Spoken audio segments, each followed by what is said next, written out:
Hi, I'm Mary Ellen from Planning with Bumble. Welcome back to my channel. If you're new here, thanks for stopping by. Today we are going to do a Q&A. I haven't done one of these in so long, so I'm excited to get to it. A little while ago on YouTube, I made a post asking for questions from beginner planners because I know in January, so many of you have just started out.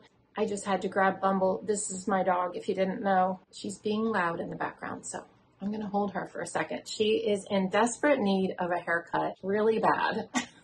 So anyway, I asked for questions from beginner planners or those of you who might have been planning for a while but have some specific planning questions, and we're going to get to it. I couldn't answer all of your questions, and I'm sorry for that, but I picked the ones that I thought might be most helpful for you guys. Okay, the first question is from Mima Hope. The influencers get a lot of free products to demonstrate. How do I not get caught up in all the pretty planner items and just buy what I need? Okay, so I get this question a lot from people because it's so easy to get caught up in buying stuff. And I know I'm an influencer, so I know my job is to influence you to buy stuff. But at the same time, you do need to rein yourself in a little bit.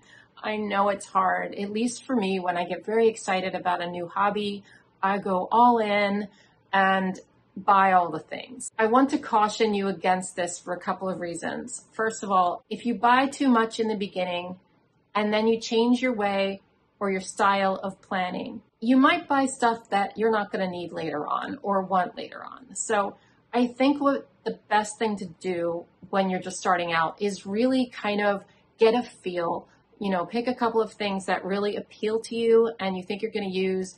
Maybe watch some videos on beginner planner supplies. I have a couple of those.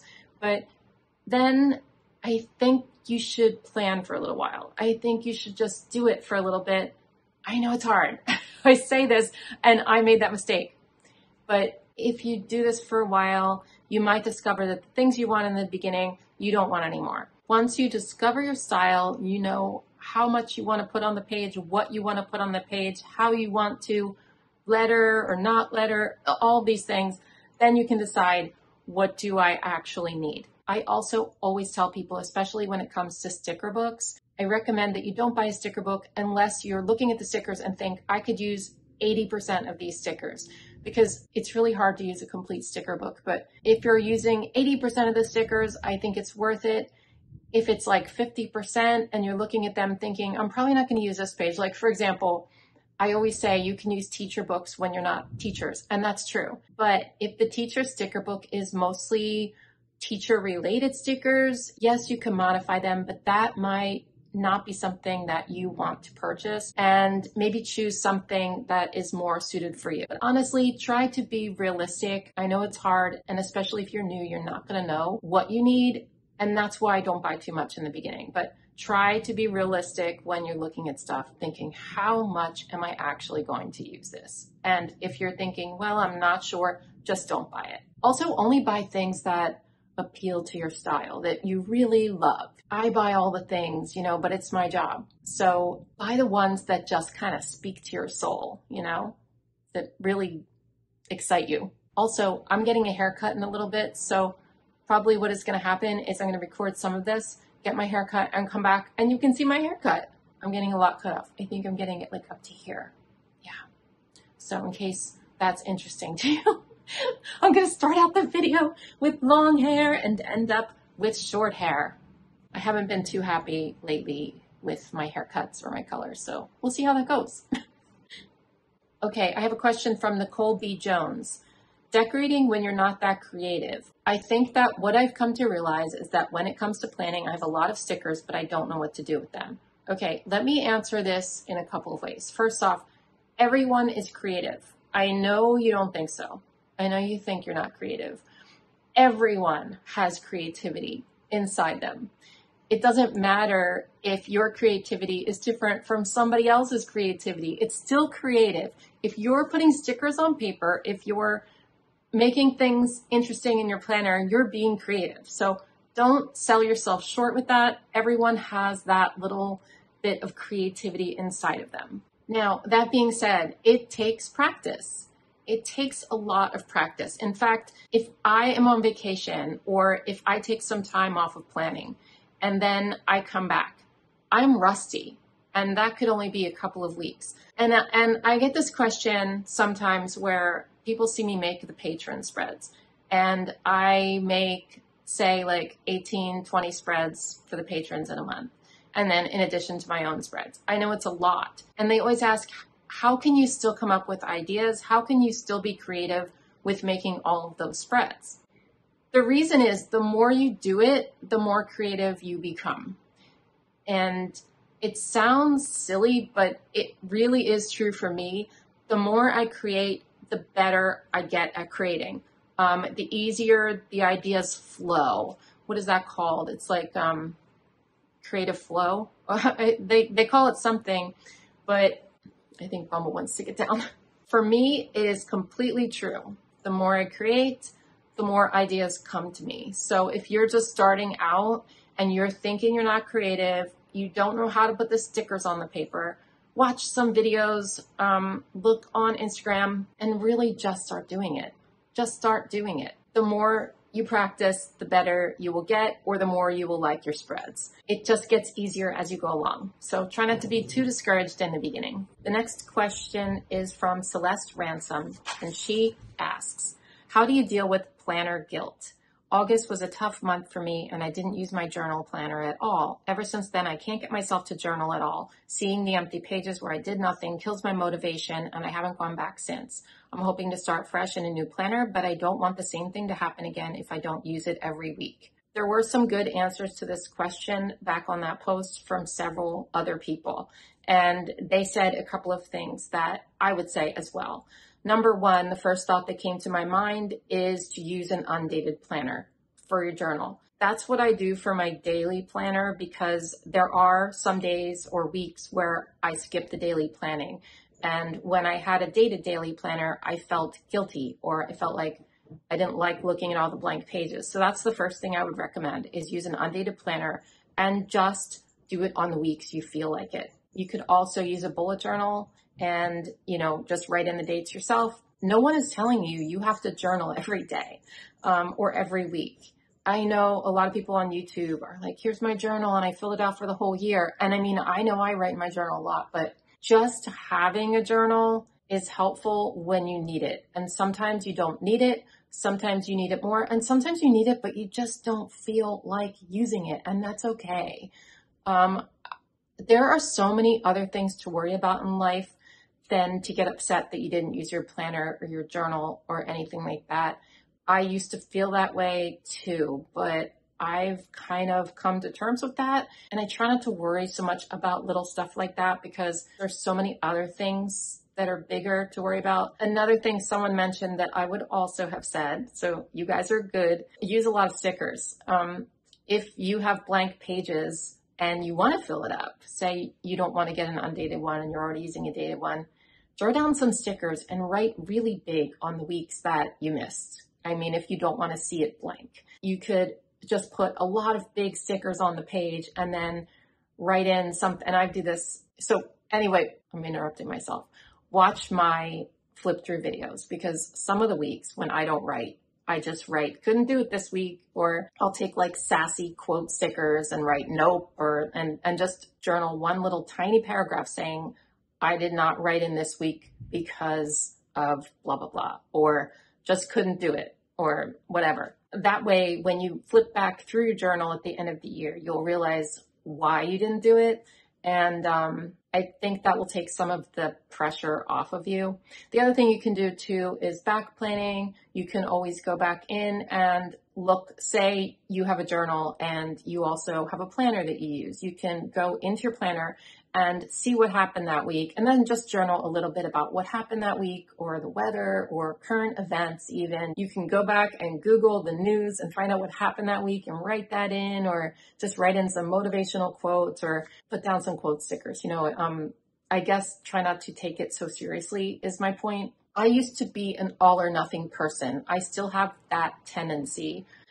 I've learned over the years though to try to give myself grace and realize that no one is perfect, so no one's planner is perfect either. I used to be, I'm 100% using this planner, and this was before decorative planning. I'm 100% using this planner, or I'm not going to use it at all, and way of thinking isn't helpful. So just try to remember that. And also try to remember that even people like me who do this for a living sometimes skip months in my planner. Last year, you can look at my flip throughs. I skipped March completely, I think, in both planners. I skipped most of October in both planners. And guess what? I'm okay. And I was okay with flipping through that for you guys. So this is supposed to be a fun hobby. This is supposed to be kind of therapeutic. So take it for that purpose and not for you needing to be perfect. I hope that helps. This is a comment from Sandra Waghorn. I fall down the rabbit hole and buy everything. Me too, Sandra. I love having it all, but I need help with the ideas of a layout. How do you start and pick a theme? And when do you stop before it gets too stickery? LOL, because that is me too. Love your style and videos. Thank you, Sandra or Sandra. Oh, there's Almond. Hello.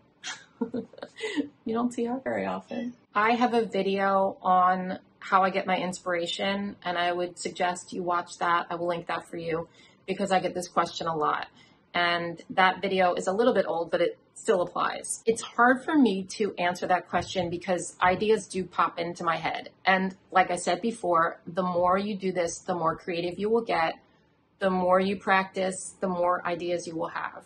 So it's like this flow situation. But I'll give you a couple of ideas from that video. Actually, I don't even remember what I said in that video, but probably I will be saying kind of the same thing. A lot of the time when I'm trying to get inspiration and I have a creative block, I will look at my sticker books. I'll just flip through the sticker books, or I'll flip through my scrapbook paper or my washi tape and kind of look at everything and think, how can I use this? Jeez. I'll just see what appeals to me and then kind of go from there. Sometimes I just pick one sticker book and use that sticker book, and that's actually really easy. So I guess my answer is I don't always pick a theme necessarily. Sometimes I do if there's some national fun holiday like popcorn day or like a watermelon day or whatever. I will use that as a theme, but that's kind of when I get stuck. Most of the time I just get some sort of random idea popping into my head, and it's not always a particular theme necessarily. Obviously, some weeks are going to be holiday weeks or the start of a season or things like that. And I'll create a theme based on, the time of year, like back to school or Easter or like the first day of spring, all that kind of stuff. And that makes it a little bit easier. But on those other weeks, I just kind of flip through stuff and just think about it. And then once I have the stickers I'm going to use, then I will say sometimes ideas just pop in my head and I can't explain it. I wish I could, but I try to do different things in my planner all the time because I get bored and I like to challenge myself. So I'll take a roll of washi and a sticker book and think, how can I do this differently than I've done it before? Or how can I, or what have I done in the past that I really liked that I haven't done in a while? Like I'll put this washi tape vertically and put stickers on it. I haven't done that in a little bit, or maybe I'll make a blackout spread or something like that. And I will say just watching YouTube videos, like mine or anybody's, watching YouTube videos, going on Instagram, looking up pictures like Pinterest, all that kind of stuff really helps to sort of get your creative juices flowing. But definitely go check out that video where I talk about other ideas to get inspiration for your spreads. Jessica Contreras, and I hope I pronounced that correctly. She says, this might be a dumb question, but where do you start? I mean, what's the whole idea behind this? I've seen numerous videos and people talk about them, but is it kind of like just decorating your calendar? I have so much going on. That's the reason I looked into this, so I can get my life together. The more I looked into this, the more fun it looks. I'm already a scrapbooker. So Jessica, it's kind of like scrapbooking in a way. It's like scrapbooking, but in a planner. And that's what got me so excited about it in the beginning, because I used to be a big scrapbooker back in the 90s, early 2000s, and I kind of fell off with that, but this appealed to me so much because I love lists, I love trying to get organized. So this made perfect sense to me when I found this hobby. And basically what it is for me is a way to keep my life organized, but have it be fun, and a way for me to stick to it. Before I started this hobby, I used to love planners and I would use them for a little bit, but I'd fall off. So since this turned into a hobby for me, I now want to do it. And that makes me want to write in it. And that makes me know what's going on. Now, I've always said I am a planner for sure, but I've never lied to you and said that I'm productive. I will say I'm a little bit more productive since I started using planners, but I am a true procrastinator. I have ADHD. And so for me, the productivity part of it is super difficult, and I'll always be honest about that. But having a planner for me helps because I know what I have to do. And what this does for me is frees up some space in my brain so that I'm not as overwhelmed. Now, I will say I'm still overwhelmed because ADHD, but it's better for me having it on paper, and decorating it helps me stay using it is basically what it is. It makes it fun. If it's pretty, I'll use it. If it's not pretty, I probably won't. And that's just how my brain works. Then if you're creative, and you probably are since you're a scrapbooker, you'll probably enjoy it. And I would probably get into it. Just saying. It's definitely changed my life. And I think that it's a worthwhile hobby. It's a creative hobby, but it's also useful. And that's what's so good about it. Oh, and as far as the part where you said, where do you start? I have a whole playlist called Planner 101, which is just for beginners. And I have a couple of videos where I teach you what to do in the very beginning. There's one I made last year called New Planner Now What, or something like that. So you can check that out. But yeah, I would just say go and watch those videos. It's way too long to explain. In this one, that's like an entire video. This is a comment from B. Reed. I do less decorative planning and more regular day-to-day planning. I'm leery of buying lots of sticker books. I just don't know where to start making my regular useful planner more fun to look at. Okay, so first of all, awesome that you're already using a planner. I mean, that in itself is so much more important than decorating it. And you should be leery about buying a lot of sticker books in the beginning. Start out slowly. That being said, it can be rather addictive.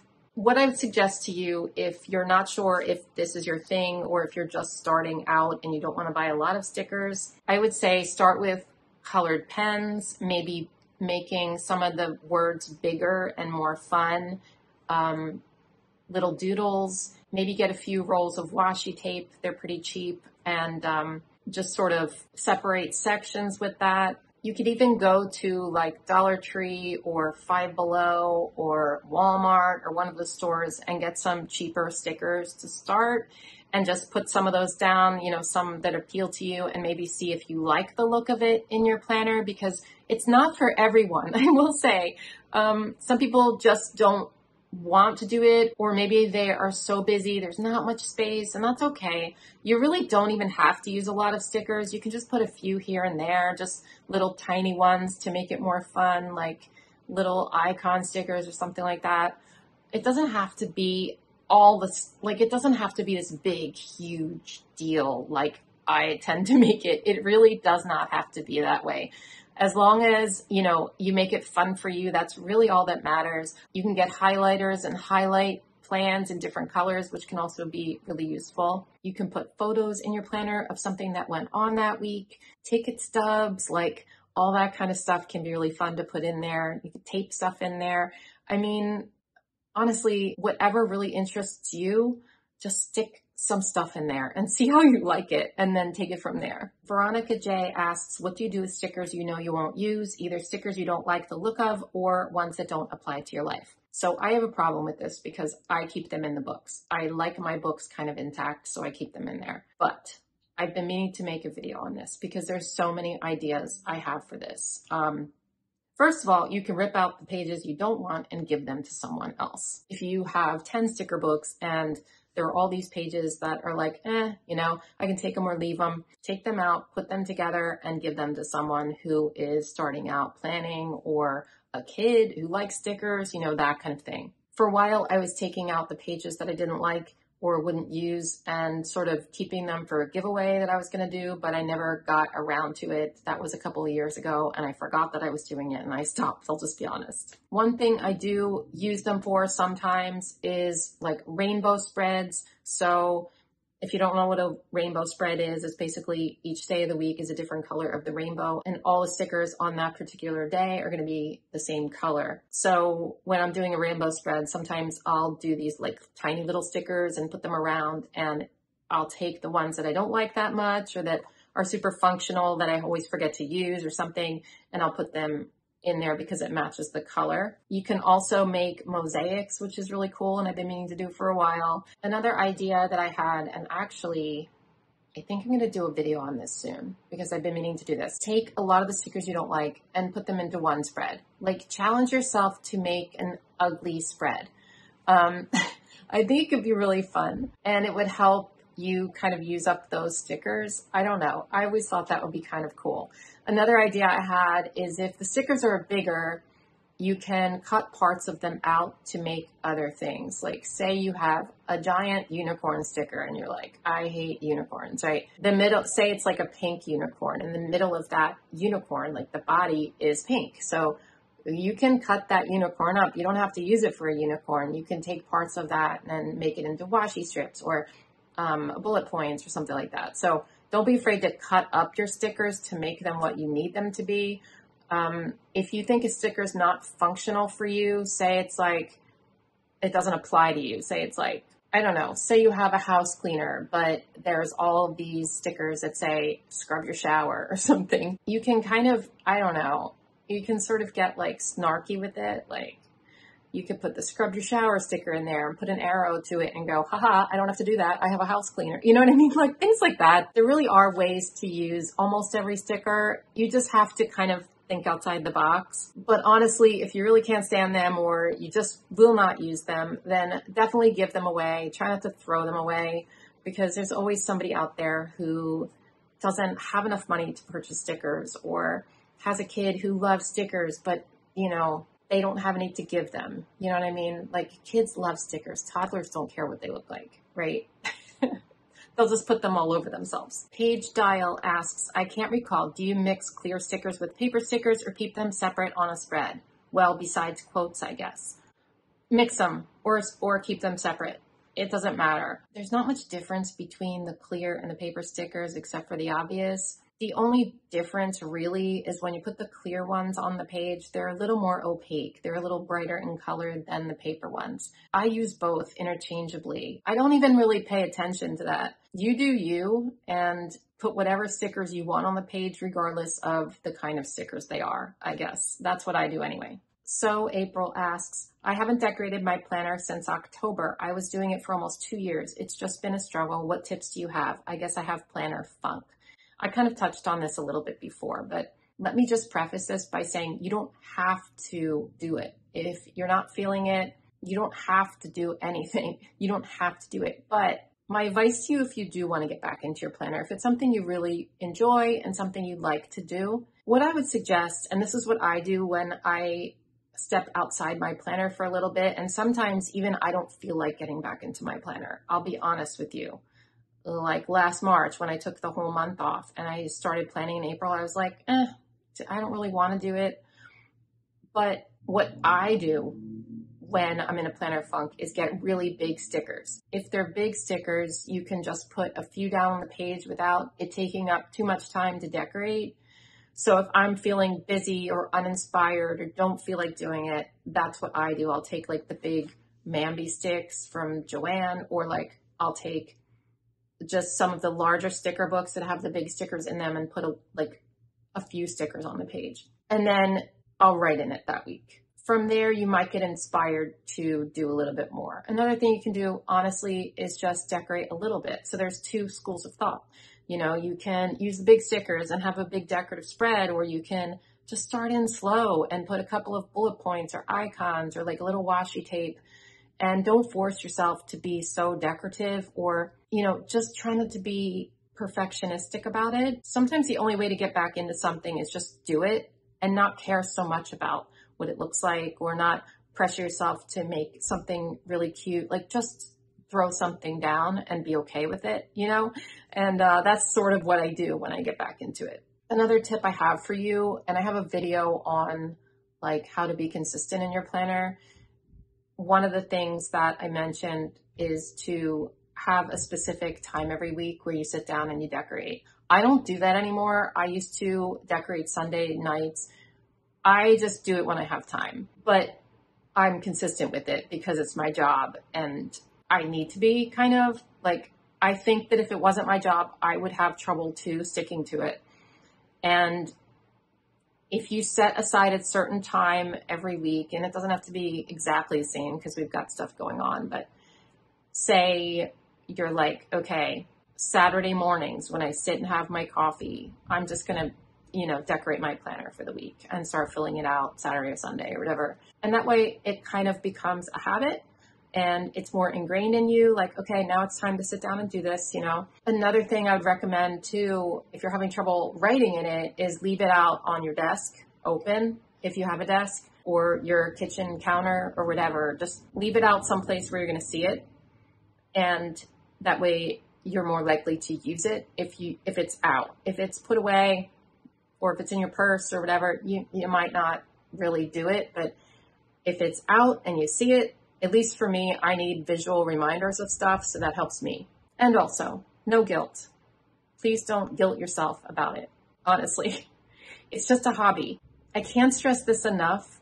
It is not life or death. It is just paper and stickers. So please, if you guys are having these guilty feelings, oh, I didn't get to it, oh no, or if you post on Instagram, oh no, I didn't do a post this week, oh, I haven't decorated my planner, oh, I'm just going to forget about it then, I'm not going to do it. Like, don't do that. Just, if you like to do it, just give yourself grace and try not to put too much pressure on yourself, because like I said before, life is too short, okay, to worry about that. Just don't worry about it. I give you permission. Like, if you need something, if you start feeling guilty about not being in your planner, please remember that Planning with Bumble, not that I'm like some, whatever, I don't know, but I'm just trying to give you like permission or something. Just remember that I told you, stop it. I'm watching you. Stop feeling guilty. Don't do it. I'll be mad. Just don't do it. All right? Okay. Okay, this is a comment from Shannon Carson. What to do when you come into a season of life where you're not so busy, but you don't want your planner to just be blank. So I don't know if you've seen, I have 2 videos on how to fill up your planner when you're not busy. And the reason I made those videos is I'm also in that season. I am 55. My kids are grown. I do have one daughter, Allie, who still lives with me, but she's a full-grown adult. I don't have a lot going on a lot of the time, so I get it. And I use a big happy planner, which is difficult to fill up, even for busy people, right? Because it's so big. But go back and watch those videos. I do have a lot of really good tips, but one thing I will say is just use a lot of stickers and a lot of paper or a lot of washi tape or a lot of pen. Like, just use a lot of stuff, and that'll fill up some of it, right? Also, if you are using a big planner, I would suggest the next time you go to buy a planner to switch to the classic size or the mini size even, because it's much easier to fill up, obviously, if it's a smaller planner. That makes sense, right? But I give you lots of ideas in those other videos of things that you can write in your planner when you're not busy, because a lot of the time when I write in my planner, I'm, writing things like the weather or what I'm watching on TV or my mood or what I'm reading or what I ate for dinner or something that bugged me that day or like current events. There's so many different ideas that I give you in that video of things that you can write. And another thing I'd say is to write big. Do some big decorative lettering. Even if you're not a letterer, just try it. Or just write big block letters like watching, or like rainy. I mean, you can easily fill it up with little things like that. It doesn't always have to be things you have to do. It doesn't have to be places you have to go. You can still use a planner for those things and then fill it in with all of these other little tidbits. And honestly, it gets easier after a while just to think up things to put in if you just start doing stuff like that. Okay, I'm going to take a break and go get my hair cut. So I will be back. Hopefully we'll like it. I don't know. It's looking kind of good on this video, you guys. So now I'm nervous. What if it's really bad and I have to come back and show you? But hey, life. Right, Almond? All right, bye. New hair. Who dis?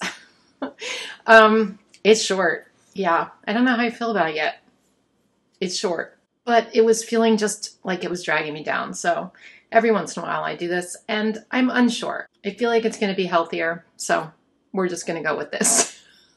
Anyway, I got my grays done. So at least we don't have grays anymore.